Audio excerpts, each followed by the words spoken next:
અમિતભાઈ, જ્યારે પણ કોઈ પણ રાજ્યમાં કોઈ પણ બાબતો આ વચ્ચે એક ડોક્ટરોનો મુદ્દો આવ્યો હતો સુરતથી ને એમાં કોંગ્રેસ સાથે જોડાયેલા ડોક્ટર સેલના લોકો નીકળ્યા હતા અને ભાજપે એને બરોબર તમામ લોકોએ એના ઇન્ટરવ્યૂઝ આપ્યા, બાઇટ આપી.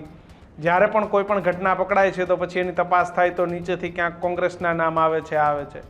તો આવી બધી ઘટનાઓમાં ભાજપે બિલકુલ મીડિયામાં જઈને અવાજ કે પોતાની, અને કોંગ્રેસ આવી ઘટનાઓમાં એવું કહેતી હોય છે કે ભાઈ કોંગ્રેસનો હોય તો તમે એને લઈ લો જેલમાં, અમને વાંધો નથી.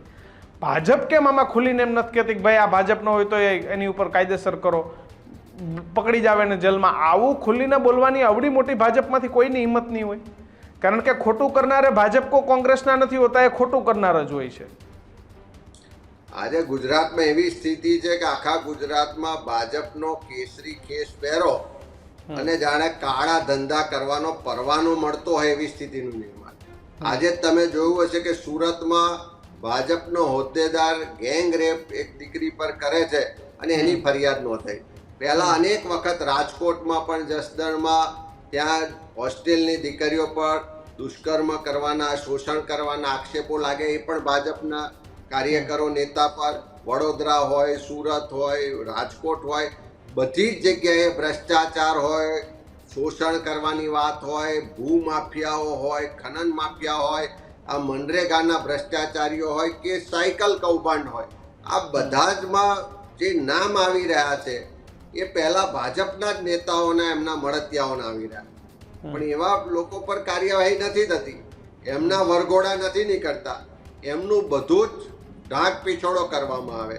એમના માટે જાણે કાયદા જુદા હોય, એમના માટે જાણે તપાસની પદ્ધતિઓ જુદી હોય, એવી સ્થિતિનું નિર્માણ થાય છે. એનો એક જ મતલબ છે કે આજે હપ્તાઓ ગામથી લઈને ગાંધીનગર પહોંચે છે, જે પણ ખોટા કામો થાય છે એમાં ક્યાંક ને ક્યાંક સત્તામાં બેઠેલા ગાંધીનગર કે દિલ્હીમાં બેઠેલા લોકોના આશીર્વાદ છે, એમનો ક્યાંક ને ક્યાંક ભાગીદારી છે, ક્યાંક ને ક્યાંક એમના લોકોને બચાવવા માટેની એમની જે રણનીતિ છે એના ભાગ સ્વરૂપ કામ કરે છે.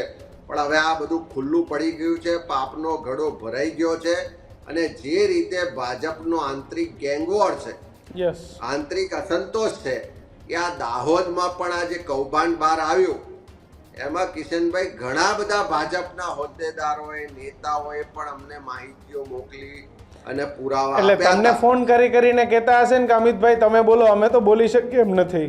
અંદરનો એમનો આંતરિક ગેંગવોર છે, જૂથવાદ છે, જે લોકોથી દેખાતું નથી કે આટલું ખુલ્લેઆમ ભ્રષ્ટાચાર થાય, આટલા મોટા કૌભાંડો થાય, તેમ છતાં સરકાર કંઈ બોલતી નથી.